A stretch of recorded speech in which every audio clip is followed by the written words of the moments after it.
Good evening, everyone, and welcome to today's Research Tuesday on the Learning Code. I'd first like to acknowledge the Kaurna people, the original custodians of the Adelaide Plains, and the lands on which the University of Adelaide's campuses at North Terrace, Waite, Theberton and Roseworthy are built. I'm Julie Owens, and I'm Pro Vice-Chancellor of Research Strategy at the University of Adelaide. Now, tonight we are turning our attention towards education and how it's been both challenged by the digital age and perhaps maybe inexorably altered by that technology. Certainly the nature of our workforce is changing rapidly, and skills in STEM, science, technology, engineering and mathematics are in high demand locally and indeed all around the world, and increasingly so. Now tonight, the research that Katrina is going to describe looks at how we can best prepare students for this, using technology itself to understand how students learn and in fact how our educators can best teach, in this case, computer science. Now, our speaker, Associate Professor Katrina Faulkner, is Head of School in our School of Computer Science in the Faculty of ECMS. She's founder and director of the Computer Science Education Research Group, very fittingly, where she leads the Digital Technologies Education Program. She also leads the Modelling and Analysis Program in the Centre for Distributed and Intelligent Technologies, which is a collaborative research effort with DSTG, or Defence Science Technology Group. Her research efforts have altogether attracted over $11 million in government and industry research funding. But she's also the winner of multiple teaching and educational leadership awards, and in fact has been awarded major government funding for education in the area of STEM. Now, following Katrina's presentation tonight, we'll invite questions from the audience, so we're certainly keen to have your involvement in your participation. But first, let's welcome Associate Professor Katrina Faulkner. Katrina. Thank you very much, Julie, and thank you everyone for coming tonight. It's fantastic to see you, and it's also fantastic to see some familiar faces in the audience as well, so thank you. Tonight I'm going to be talking about some of the work that we've been doing within the Computer Science Education Research Group here at the University of Adelaide. I'll be mentioning the work of multiple members within the group, and I just wanted to highlight here the members of our team who contributed to the work we're presenting today. And if I can just ask those team members just to put your hand up, just so that people can acknowledge you. Thank you. So if you have any questions, save the hard ones for them after the talk, and you can ask them in the audience. You can find out a bit more information on the URL that's on the slide up there. But essentially what the CSER group is about is two things. One, it's really about understanding the best ways that we can teach computer science. So understanding the appropriate pedagogy, understanding the learning strategies that students put in place as they build their skills as computer scientists and software engineers. And the second half is to explore how we can use technology to enhance access and quality of learning. And it's that second part that we'll be talking about this evening. And I think this is a quote that I've always found quite inspirational in terms of motivating that area of our work. And it's very much the idea that education is something which we do throughout our lives. And I see a significant role in technology in helping to make that accessible and helping to provide a better quality learning environment for people globally. And it's that motivates a lot of the work that we do here at the University of Adelaide. Education is known to have a significant impact upon the individual and on the community. We know that high quality education is strongly correlated with economic success and social benefits and social success, and it's very much about, having a high quality educational system is very much about bringing your community forward in many different areas. But we also know that inequities in education are deeply problematic, and it's very hard to overcome some of the inequities in education that exist. Here, if we look at the secondary completion rate, the average secondary completion rate, we can see even for Australia, we're looking at 85%. So that's 15% of young Australians are not completing secondary school within Australia. If we look at the average secondary completion rates globally, we can see that there's already massive inequities across the different areas of our world. And if we look at the average secondary completion rate for our poorest community segment in each of those countries, you can see even further the inequities there, down to 4% in sub-Saharan Africa. But even within Australia, down to 71%. That's roughly 3 in 10 young Australians who are not finishing secondary school within our poorest community segment. So it's these kinds of issues, I think, that drive a lot of the work that we're interested in terms of how we can try and help provide greater access to education. Now, over the last couple of years, MOOCs, or massive open online courses, really tried to make some inroads into addressing this. MOOCs, for those who are not familiar with the idea, are essentially, it's essentially a movement or a community that takes the high quality education courses from some of the best universities in the world, and they put them online so that they can be accessed anywhere by anyone. And their goal, the initial people's goal in setting up the idea of MOOC, was very much to address inequities in education. Over the first couple of years in the edX community alone, there were 1.7 million students enrolled in MOOC courses over a 2-year period, representing 193 countries. That's a fantastic achievement because it does enable us to recognise that the access is potentially there from a very broad segment of the community. However, there were many problems with the MOOC systems. Almost half of the students who enrolled in MOOC courses never even started a single lesson. Just under 20% completed half of a course, and only 8% actually completed and received a certification for their education. MOOCs were initially targeted at, designed for people who didn't necessarily have access to other educational environments. But again, within the MOOC systems that were developed, unfortunately, the far highest percentage were students who already had a bachelor's degree or higher were enrolling within the MOOC systems. So we can see that although some of the access was there, the MOOC environments weren't necessarily hitting the goals that they really wanted to achieve. The MOOCs were also criticised in the early years, well, recently we are in the early years, for being dominated by enrolments from highly developed countries.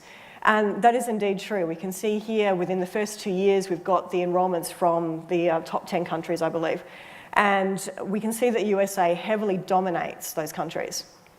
However, we also know that with that analysis that 40% actually do come from developing countries and 2.7% come from the least developed countries. Now that may not sound like a significant amount, but I think that's about 4,500 people. So that is quite a substantial number that are accessing education that wouldn't necessarily have had access to that level of education previously. Interestingly, only 30% of participants in MOOCs identifies as female.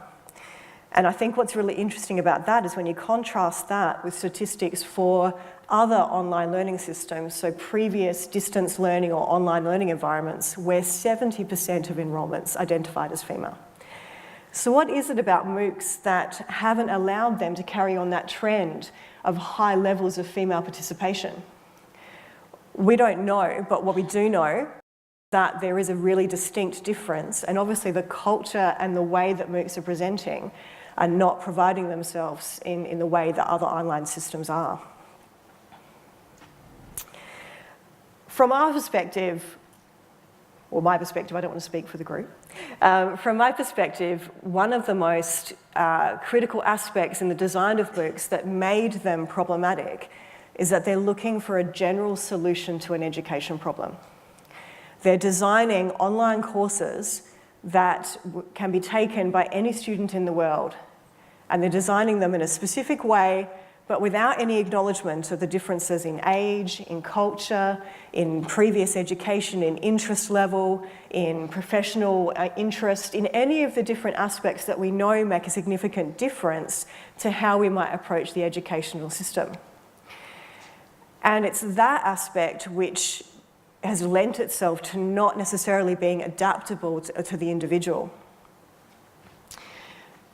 Within MOOC systems, or within online learning systems, we have potentially thousands of students who are enrolled at any one point in time. Now, MOOCs are typically self-paced, and what that means is that a student can join a course and already at any point in time, at any day of the year, and they can start and progress as they want to.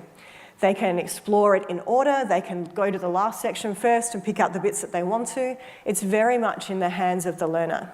What that assumes is that the learner has the ability and the confidence to be able to go in and navigate through massive amounts of course materials. We also know that there's incredible benefit to social learning, and having a social community, a learning community to help support you is critical in enabling you to reflect and discuss and make those learning connections and build that learning knowledge and to take the advances that you want to. But when you're in an online community, you're one person in a room by yourself. You need to be able to find a way to connect with those thousands of people out there. Potentially within MOOCs, it's a fantastic learning community because there are thousands of people who are interested in exactly the same topic as you are. They have the same knowledge as you are. They are motivated by the same goals. You just have to find them. And that is the critical issue. Finding those people, forming that learning community is a significant challenge within MOOCs. So a lot of the way that we have approached our development of pedagogy within the School of Computer Science here and the way that we approach our research is very much based around exploring the benefits of social learning. It's about looking at collaboration, the potential for discussion, reflection, and using that to help guide students towards greater knowledge. And so one of the aspects that we want to explore within our work is how we can take what we know about the benefits of community-based and social learning into the online space, and how can we use technology to help aid that development. So I'm going to share two examples of projects with you in tonight's talk. The first is looking at the idea of personalised learning. So for an individual who has joined an online course, how can they find their own pathway throughout the massive amount of resources that exist? How can they identify the resources that are relevant to them? How can they connect with the people on the other side of the world that happen to have exactly the same interests that they do? Now, within this example, I'm going to be using an example from a course that we developed here. I won't go into, it's not the course itself, we won't go into learning how to program. But I wanted to share with you some examples just to help make this concrete. And so we developed a course called Think, Create, Code a year ago, I think that's right. And the idea with this course is it's an introductory programming course. It teaches the fundamental concepts of computer science, but in terms of the idea of developing artworks and animations. And so it has a split cohort, half are from the artistic community and half from the computer science community. And they work together to better understand each other's worlds. And in one of the assignments that we have in this course, we ask students to select their favourite artist or a famous artist and to reproduce or to produce something that's inspired by that artist. So they have to create, using code, an artwork or an interaction or an animation that is inspired by an artist that they're familiar with. And so in this example, we have two students who are both very interested in exploring Van Gogh. They want to, they want to share ideas and to talk about how they could actually develop that work. The problem is that there are thousands of learners online at any one time within these courses. So how do these two people find each other? How do they know that they're actually talking about and discussing the same topic when people could be at any point in the course all over the world? The approach that we've taken with this is based on the idea of topic modelling. So what we have done is we've used a statistical analysis technique called topic modelling, called LDA, and we've developed what are essentially topic models, and you can see two example topic models there on the screen. And that's based on analysing the discussion thread, the text within the discussion thread, and pulling out the key topics that represent that discussion. And topic modelling is a reasonably well-known technique. It's a way of being able to represent a large amount of text within a small set of key topics. And from that, we can compare the topic models and basically group topics that are related to each other. Now, that's fantastic for just grouping topics that are relevant to each other. But as a learner or as an educator, that's not very meaningful to me. If I'm looking at a course and I want to be able to see who's discussing Van Gogh in assignment 3 in this particular activity, I need more than just a set of things that are all clumped together. I need some meaningful ways of being able to understand and represent that information. So the key work that we've undertaken is to find a way to automatically identify a meaningful label to attach to those topic models so that we can group those topics together, but we can browse them. And as a learner, I can go onto the course and identify this is the topic that's covered under assignment 3. Let's go and have a look at all the discussion threads under here. These are the topics that are associated with drawing multiple shapes in an artistic way inspired by Van Gogh. That might not be an exact topic, but anyway. As an educator, I need to be able to see what topics are being discussed the most. This helps me because it enables me to see what topics are generating most discussion, which ones are generating the most questions. Is there a problem in the topic that I actually put forward? So these kinds of tools enable us to be able to better maintain a course, to look at the course from an educator's perspective, but they also help us connect people together. So the approach that we've taken is, again, a statistical analysis approach, where we've taken the individual resources, so a transcript for a video or the assignment specification associated with the course, and we've extracted key terms associated with that. And so this is similar to the topic model, but it's a different technique based upon the size of the text that we have available to use. And you can see that that's relatively straightforward. We can take these individual resources and then we can compare the key terms with the topic models that we have from the discussion threads. The reason we've chosen this approach is because associated with every single resource is a manually identified title that the educator has provided. When the educator is designing the course, they have picked out and designed a title that they feel best represents the content in that resource. So we've decided to leverage that and use those as the titles, as the topics. What we have to do, though, is find that way of connecting the resources with the discussion thread. Now, once we've developed our topic models and our key term sets, the problem then is really just, ironically, a matter of scale. It's very much, we have potentially thousands of discussion threads. We also have hundreds of individual course resources with key term sets, and so it's not an achievable problem for us to compare those. At the same time, discussion threads are evolving every time someone adds to that discussion thread. So it's not a matter of identifying that topic model at that point in time and saying that's it forever. We have to continuously go and reevaluate that. So in order to make this achievable, we've introduced an intermediate step where what we do is we group our course resources into sets. And now this is quite an achievable aspect because course materials are typically already organised into weekly or unit-based sets. So we take a week of course materials and we develop a very lightweight text-based classifier that enables us to quickly run a discussion thread against the classifier to say, okay, well, we think this is in week 3.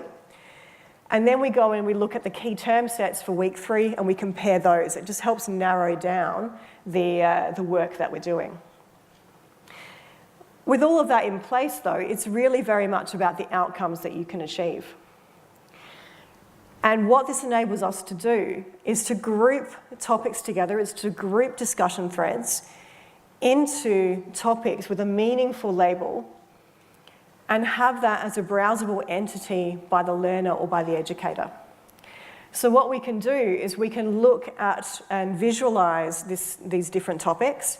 We can have different colours. For example, we can see the dark blue and the light blue here. We can have dark blue indicate the frequency of the discussions or the timeliness of the discussions. We can work out the better ways of visualising that so that it's more meaningful for the educator. And then the educator can select each one of those circles which represent an individual discussion thread and then go and browse that to see if it's something that they actually want to pay attention to. The learner can go and do the same thing and they can connect not just with one person who is discussing a related topic, but every other person who is discussing the related topic that's relevant for their interests. Okay, so I'll move on to the next topic now that I wanted to share with you. And this piece of work is very much looking at how we can understand collaboration. And this is actually multiple years' worth of work brought together. And the idea with it was motivated by the idea that we wanted to understand the process of collaboration. And eventually we wanted to be able to develop automated ways of being able to visualize and represent the process of collaboration. Now, in many face-to-face learning environments, we use collaboration a lot. We have a lot of teamwork, we have a lot of collaborative activities. And there are multiple reasons for that. Employers value collaboration and teamwork very highly. We know that we want our students to be able to build those skills, to be able to work together and to work on larger, more challenging problems that teamwork often enables. And we also want them to be able to access the benefits of social and community-based learning. So we want to form learning communities within our courses. And one significant way of doing that is to use collaboration. However, one of the significant problems that we have in that space is that collaboration itself is very hard to assess. If you're asking someone to collaborate or work as a team, but you're only assessing the outcome of that team, so the piece of software that they've developed or the document that they've written, our emphasis is not really on the aspects that we want it to be. But unfortunately, that's very often the case. We often set a collaborative activity, and then we take the software that they've developed, and then we assess that independently of whether it was developed genuinely collaboratively, or whether one person actually just went off and did it. It could make no difference at all to the way that we assess it. So this work was motivated by some early work that we did within the CSER group, looking at how we could actually genuinely identify good collaborations. And then over time, we wanted to build that into something that would help us support the idea of looking at collaboration at scale and looking at social communities at scale. So this work initially started with the idea of looking at online collaborations in a system called Piazza. And Piazza is interesting because it's an online system where students can collaboratively develop a solution to a problem. So they have a shared document that they all write in, and they work on each other's text, and they develop their solution, their answer together. But what's also interesting and relevant for our perspective is that in addition to the shared document space, there's also a space where students discuss their contributions and argue and reflect and talk about what they're actually going to put in as their solution. So in addition to having the development and the formation of the solution over time, we also have the discussion of the students as they thought about what they wanted to add, the arguments that they had, the discussions about who should do this and who should do what, the arguments over, this is wrong or you've misinterpreted this, and getting that reality of what an actual collaboration is like, but getting it in a way that we can actually analyse. So we had done some work using Piazza across a range of our courses, including our Singapore campus. And we decided that it would be very useful for us to use this as a way of being able to analyse and look more deeply at the nature of collaboration itself. And the ultimate goal for this was really to develop an automated way for analysing collaborations. And then in the end, our goal was really to develop an online dashboard that learners and educators could use to be able to see how collaborations were working in their classroom. Were they being effective? Were there questions? Were there interventions that were necessary? And so those interventions, the ability to observe collaborations at scale and identify the 5 groups out of 100 that really need your focus, which is critical for the educator. So our initial approach was very much to develop a qualitative manual analysis framework.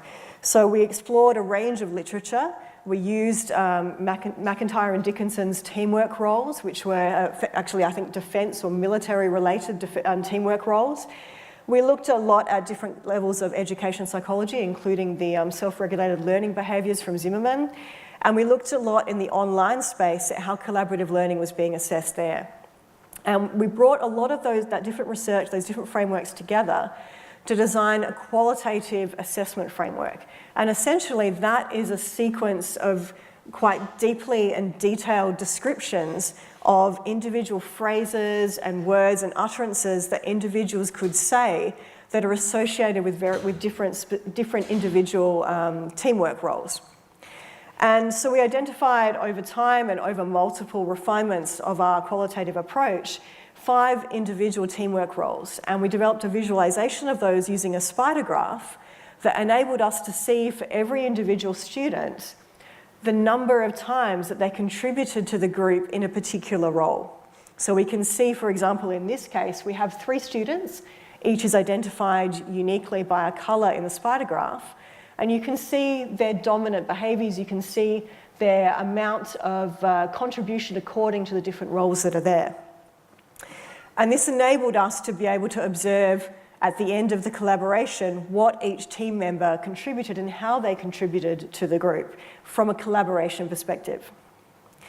To go into these in more detail, starting with the idea of leadership, and I think it's important to note here that often people think leadership is the key collaboration role, but in reality you need all of the different roles. They each have a place, and they're each important in being able to move a collaboration successfully to its end result. But we'll start with leadership, and I think leadership is the idea of someone basically guiding the team, making decisions, suggesting ways forward, allocating work, basically taking those steps that are needed in order to get that progression working. We also have the idea of monitoring, and this is a critical role in terms of being able to make sure that the health of the group is progressing well. And so someone who's participating in a monitoring role will be asking questions like, how is everything going? Asking an individual, how are things going with the tasks that they were working on? Did they have any questions? Was there anything they could do to help? And basically making sure and checking in with the group to make sure that it's progressing well. We also have the role of seeking input. And this can be very much about those intermediate stages where you've done something, but you want to check what other people think. And I think this is a really good example of that sort of true collaborative element. It's not about breaking up a task into 5 different parts and having 5 different people take those tasks on.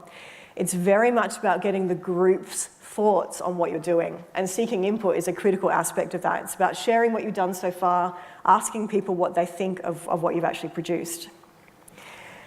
And then there's also seeking help. So asking very explicit questions. I don't know how to do this. Can anyone help me with this particular aspect? And then the final part, which is responding. There's no point asking questions and asking for advice if there's no one responding as well. Again, you have to have those critical behaviours working together in order to be able to get that genuine collaboration working. So once we were comfortable with the idea of our qualitative assessment framework, and this took a couple of years of manual analysis of multiple courses of transcripts for us to be able to get to the point where we were comfortable with our structure and with our framework, we decided to take the step to move it into an automated approach.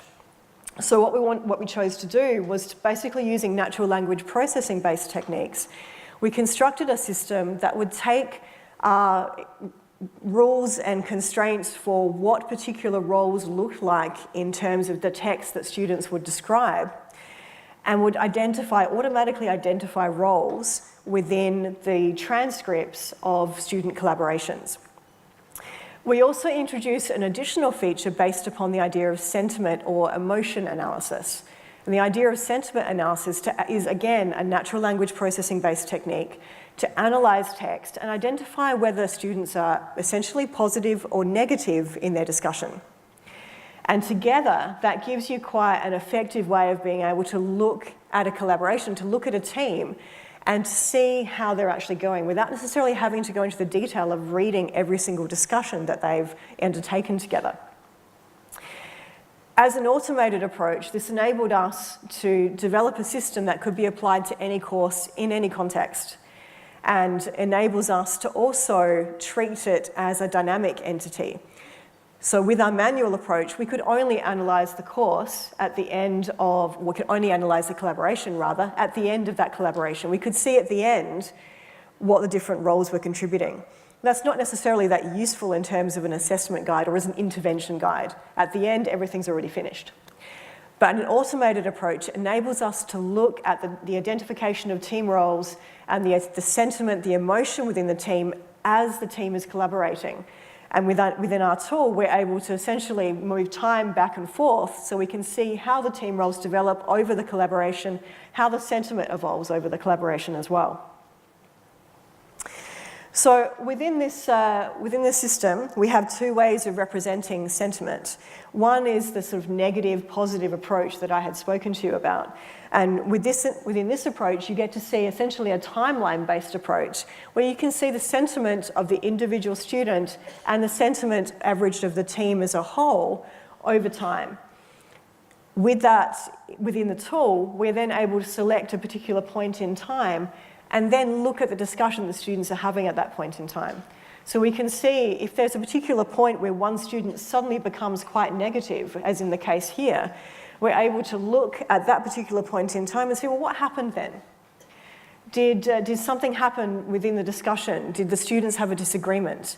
Were they unhappy? Was one student unhappy with the direction that was taken with the collaboration? But we can use that as a way of being able to observe what's actually happened and focus our energies as an educator to see, okay, maybe this is the point that I should go and have a look at this group. And I can look at their discussion and see, is it something that's okay? Is it just a natural disagreement? Or is it something more significant that I should intervene with as the educator? We also trialled another way of visualising the emotions, which is actually to analyse in a little bit more detail and pull out and extract the individual emotions, and again representing it as a spider graph. And we're still debating about the best way of exploring that, whether it's easier or more effective to simply have a positive, negative interpretation of the emotion values. So when we've presented this work in the past, and particularly in academic conferences, I think the first question we often get asked is, well, is there a perfect team? Is there a spider graph that represents the team that you would want to have that's you automatically give an A to for collaboration? And I think, in a sense, it's not really the right way of looking at the problem. For us, this is very much about looking for things that stand out that require more intervention. So it's more about, it's easier to identify problematic teams because those are things that we have more triggers for, that we can easily understand the problems that are existing. So for example, we might have a team where there's one student who's very negative all the way through and the rest of the team is very positive. That's a contrast that could cause us to want to go and have a look at that team. We might have a team that's travelling along very happily and all of a sudden everyone just drops down into a very negative sentiment process. That's something we should look at as well.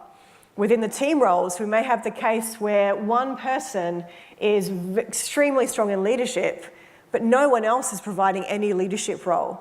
And so that might be a dominant character that we want to try and intervene to have more collaborative discussion. We might see a team where there's lots of activity in terms of requesting assistance and requesting advice, but none in responding. Or we might have a team where each individual is very strong in one aspect, but they're not actually working together. So we're not getting the team members to evolve and to take on different roles throughout the collaboration, which is ideally what we would want to see. So it's easier for us to define the triggers for interventions, to define the behaviours that could represent poorly performing groups, and it is necessarily to define one perfect shape that represents a good group. But this is the research that we're interested in now. How can we take this and use this across a range of courses to see whether we can really identify what are the common set of core poor behaviours that you can represent using this technique, and can we then automatically define interventions from there? Okay. So those are the two examples I really wanted to share with you tonight. I wanted to finish by talking to you about something a little bit different, and that is something that we're doing as a project which is really applying a lot of what we know about social and community learning structures. And this is something that we've been doing for the last couple of years, looking at how we can develop professional learning environments for Australian teachers that scale. And driven by an urgent change within the Australian education sector, it's something that we feel is incredibly important, and we wanted to very much take what we knew to see whether we could produce something that would be effective in this space. So I think you can probably agree with all the devices that are probably in our hands right now. The computer science is very much changing the way that we do almost everything in our world. It's changing the way that we have our industries developed. It's changing the way that we communicate. It's changing the way that we work with government, with each other. And it's changing the way that we think about how to do our jobs on a daily basis. Globally, we're seeing a movement towards bringing computer science curriculum into primary and secondary schools. And the idea with this is not necessarily to have every Australian or every young person become a software engineer or a computer scientist. What it is about ensuring that every young Australian understands how to create technology, what is required in that process, and how they could then design or work with a computer scientist to create a digital solution to the problems that they have in their community in an effective way. You don't want to have a generation of Australians coming forward feeling like they don't understand how that whole world works and just taking whatever other people give them as a solution. We want people to be able to have that knowledge and to drive how digital systems are developed for their own community needs. Now, within Australia, towards the end of last year, we had a new curriculum learning area approved by the federal government. And this was the Digital Technologies Learning Area. And this learning area encompasses a lot of the fundamental concepts of computer science. And it comes from foundation year right through to year 10. And the idea within digital technologies is that every young Australian will be learning about how digital systems work. They will be understanding how to create digital technologies, how digital systems work, how they interact with each other. They'll be understanding how data is represented in digital formats. They'll be understanding how we can build software and what the key processes and requirements and skills are that are needed in order to be able to build software. Now, this is a critical issue because we have almost 10,000 schools within Australia and over 120,000 primary school teachers, and only roughly 6% of Australian schools have anyone who has any qualifications in computer science. The majority of those are at secondary, and the majority of those are currently teaching mathematics rather than anything to do with computer science. The way that our Australian curriculum is designed, essentially every primary school teacher in Australia is going to have to be teaching the fundamentals of computer science through the digital technologies curriculum. 2 or 3 teachers from every secondary school, depending on the structure, will also be in that position, and their requirements will be at a much more advanced level. So we have a massive undertaking in order to be able to take a community who have no prior background in computer science and to make sure that they are comfortable with teaching this particular area. And I think one of the driving factors for us to become engaged with this particular problem is that we know from studies of mathematics education that where you have a teacher, a female teacher who is anxious about mathematics, that anxiety is picked up by female students. And given that the majority of our primary school teachers are female, we felt that it was critical and a critical issue for us to be able to make sure that those teachers were well supported and well prepared for this coming curriculum so that we can help all Australians be able to engage within the computer science community in whatever way that they see fit. Now, this is an interesting issue. We're not the only ones who are doing this. So a couple of weeks ago, the United States released their computer science framework, which is a framework designed as an initial step towards bringing all of the individual counties who each control their own curriculum together in a way of being able to have a primary and secondary computer science education. Various countries in Europe are already undertaking this as well. The United Kingdom, actually England rather, brought forward a curriculum about 18 months before Australia and are well progressed with implementing that. And New Zealand moved firstly into a secondary school curriculum and have just announced about a month ago that they're now developing their primary school curriculum. And I recall when we first started talking about this project that we had a conversation with our colleagues in the UK about how they were going to support teachers through this implementation and through this stage. And they said to us, and we had to have a bit of a chuckle, a very discreet chuckle, they said to us that their approach was to ensure that every teacher was only 20 miles away from a professional learning program that they could access. So they would have these beautiful face-to-face centres set up all across England, and it would have a 20-mile distance, so everyone can get there. I found this lovely map. The UK as a total, so more than England, is right at the top there, in the top of the Northern Territory. You can get a bit of a sense of the scale difference there between what we're talking about with our 20-mile difference and the problem that we're looking at within Australia. We have schools in Australia that are a day's drive away from the nearest next town. There is no way within the Australian context that we can take that same approach. We need to look at a scalable, accessible approach that all Australian teachers can access. And so essentially we come back full circle to the idea of MOOCs. And we looked at the idea of developing an open online course that would help Australian teachers engage with this new curriculum. So our Digital Technologies Education program is a program designed to firstly help primary school teachers, but we've since moved on to develop support materials for teachers of years 7 to 8, and we'll be moving on to teachers of years 9 and 10. And essentially the idea with what we had produced is a free, open online course for primary school teachers in Australia that would enable them to access materials that would help them understand what those fundamental concepts of computer science were and how they related to what they could do in their own classroom. We launched the first of our courses in March of 2014, and since then we've had just over 7,000 teachers enrol with our course. So we tend to say it's not really a MOOC, it's more of an OOC. It's not really at that massive scale, but it is very specific in the purpose that it achieves. What this has enabled us to do, though, is deliver over 70,000 hours of professional learning, particularly to remote and rural areas that would not have access to any professional learning opportunities otherwise. And we estimate, based upon the activities that have been shared within our communities, that we've had over 130,000 Australian students undertake computer science activities in their classroom. And that's a very conservative estimation, I have to say. We relaunched the latest set of our courses in August of this year. And since then, we've had over 1,600 teachers enrol in this new set of courses.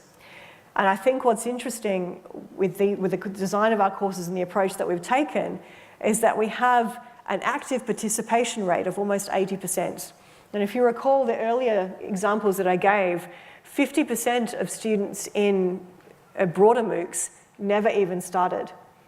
And we have an almost 80% participation rate in terms of people actually undertaking activities in their classroom and working within the community. And so I'd like to share a little bit about why we feel that this is a successful model and what we've done. I think that's a little bit different from perhaps the design of other structures. Oh, and the demographic analysis also fits the demographics of our teachers. So it fits that the male, female, and also the age breakdown of where we are. Okay. So when we were starting this project, we wanted to explore what we knew about social and community-based learning, but we wanted to also look at specific professional learning models to see what we could learn about what people had already done within the professional learning space. And so we came across this model developed by some of our colleagues in Queensland, Lloyd and Cochrane, who had developed a model that they felt best embodied face-to-face or high-quality face-to-face professional learning. And there were specific characteristics of this model that we found very attractive and we felt aligned with our own views on community-based learning. And the idea with their model was that professional learning should be just in time. It should be there when a teacher wants to access it. And I'm sure you can all understand or all agree, for anyone who has ever worked with a teacher, that it's that 5 minutes at the end of the day where they're sitting down with a cup of coffee is the only time they get to think about what they're going to do in professional learning for the next period of time. So you want to grab those 5 minutes, you want to grab that half an hour that they finally get to think about what they're going to do in the next week, and you want to make sure that professional learning is available at that point in time. It has to be sustainable in the case that it needs to still be there when they come back a month later. They need to be able to access the same professional learning and engage with it in an equally efficient or effective way. It should also be contextualised. And what that means is that it should be relative to their particular teaching context. It should be supported by community. And it should also embody personal growth. So it should provide opportunities for teachers to think about what they're doing and then enhance and encourage and expand that as they work through the professional learning opportunity. So we felt that this model really embodied how we wanted to approach the program that we were putting together. And we also felt that MOOCs really could potentially lend themselves towards that, but with some changes. You recall earlier I mentioned that 1.7 million learners initially enrolled in the first 2 years within the edX environment.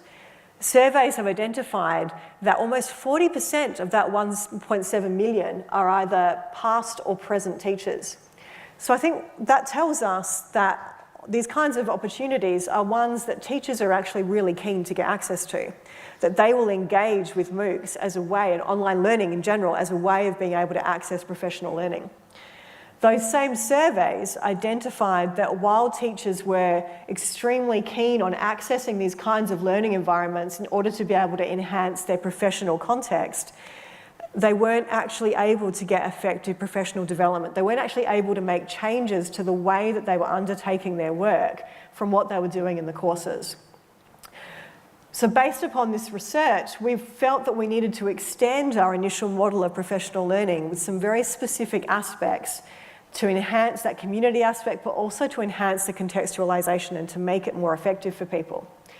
So what we wanted to do was to make an explicit connection to the teaching context. It wasn't enough for the teaching to be contextualized and so that it could be relevant. We needed to make sure that it actually was relevant to the individual context of the teacher who was engaged in the course. We also wanted to make sure that we had very effective online community support.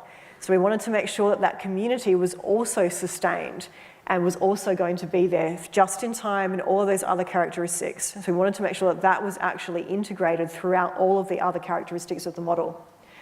And we wanted to enhance the idea by having a repository of classroom ideas, by having that community not just exist as a way of being able to get support, but also a way of inspiration, and making it a repository so that it was an essentially searchable and accessible so that teachers could go through whenever they had that half hour and pull out 10, 20 different ideas that were relevant to their particular context to take straight away into the classroom. So we developed I guess in a sense, at a very high level, very similar to many other online courses. We had videos that explained the concepts and we had worked examples that talked through the details in more detail. But I think what is different about the course that we've put forward is we've taken every single thing that we explain, every concept that we work through is set specifically within the primary school classroom. There is no need to transfer or translate any of the ideas that we present into what they might look like, because every example that we talk through, every activity that we work through in the detailed examples is all based upon the primary school classroom. The way that we did this is we actually worked with a network of teachers who shared with us their own classroom activity ideas, and we worked with them on how we could take those classroom activity ideas that might have been developed for math class or science or literacy, and we showed them how we could extend that so that it also addressed computer science. So that way the teachers could see how they could take something that they were probably already doing and extend it to address these new concepts and these new learning objectives within the curriculum. And so that essentially covers the contextualization of that, provided in an open online course, essentially freely available to whenever teachers would need it. But I think what was a critical step in how we approached this was our really strong focus on community. Within our course, we have each concept belongs to a unit within the course. So teachers might explore data or algorithms or one of the concepts of computer science as one unit over a 1 or 2 weeks within the course.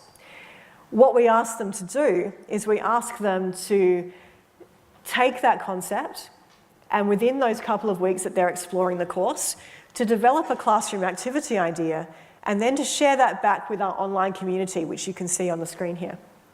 So we have a whole separate online community where teachers are actively sharing classroom activity ideas, things that they have developed themselves, things that they have tested in their classroom, and they know that work. And I think, I'm not sure if it's coming from a university perspective, but when we first started this, when we thought we will ask people to share in a classroom activity idea, we were thinking they might just jot down a few words, press post, and it would be done. But no, the richness of this course comes from its community, because it is the richness of teachers who have actually been taking a concept, designing a full classroom activity, running it in their school, documenting the results, creating videos, creating all sorts of documents and charts that describe what they're doing, and then sharing that back. And so it's that community which then creates the richness and drives the enhanced learning that we really want. And so the course that we've built is really just a stepping stone into bringing teachers together so they can work together in a guided way to develop their knowledge. There were a couple of other critical decisions that we made that we weren't really aware at the time that we made them how critical they were. One of those was that we released everything that we produced as Creative Commons licensing. And we did this because we thought that individual schools might want to take some of the resources and run their own professional learning programs. And we also made sure that we made connections with a lot of other open source and free resources so that our course, which we do view as a first step, could then be taken as a next step to many other programs that are out there supporting teachers. But the Creative Commons licensing, which essentially enables teachers to take what we've produced, they can use it in the classroom, they can remix it if they want to, they can run their own professional learning events. The only thing they can't do is make any money. No one can make any money out of this. And the idea has actually become extremely powerful. What we had was we had teachers who worked with us the very first course offering, then come back and run their entire school through the course in the next course offering. What that enabled us to see was a scalable but hierarchical model where we had an online course that could be taken as a highly structured course if organised and run that way, or it could be taken by an individual over 6 months or a year if they wanted, but it's extremely flexible in how that professional learning would be accessed. And that model then enabled us to see a way forward for how we could do that kind of scalable professional learning for the Australian Digital Technologies curriculum. We were privileged enough at the start of this year to be awarded funding by the Federal Department of Education and Training to expand our support for that new scalable hierarchical model. And in this support, we've been allocated $6.9 million as part of the NISA agenda to help support Australian teachers, and in particular low SES and Indigenous and remote teachers, in getting access to digital technologies education. So this funding will enable us over the next 4 years to be able to expand our work with teachers. We have a person in every state and territory who is working with low SES, Indigenous and remote schools to help them engage with computer science, to help them work through the digital technologies course and the MOOCs that we've provided, at the same time, and also getting them to be comfortable and making sure that they understand the next steps for them moving forward from the course onwards. So this has enabled us to expand our education program from the initial MOOCs through to the idea of a full program that will run over the next 4 years in supporting Australian teachers. So we have our MOOC program, which will be able to expand to also providing support for teachers of years 9 and 10. We have our people in individual states and territories who are running professional learning events, working directly with schools. We also have a national lending library, which means that we're able to provide digital technologies equipment in the classroom for schools who are unable to afford it themselves. This means that our project officers go out to a low SES school or a school in a remote area, and they can take with them all of the equipment that that school will need to run digital technologies activities for the next year. So this has been a massive privilege for us to be able to be engaged with. It started with something that was relatively quite small, but has been a fantastic opportunity for all of us involved in the CESA group, and I wanted to share that with you as a way of what we've been doing in terms of a practical application of our understanding of online learning and at-scale education. Okay, and if you're interested in learning more, there is a URL. All right, so I wanted to acknowledge all the various people that have sponsored and assisted us over the years with this work, and at that point I'll finish and we can move to questions.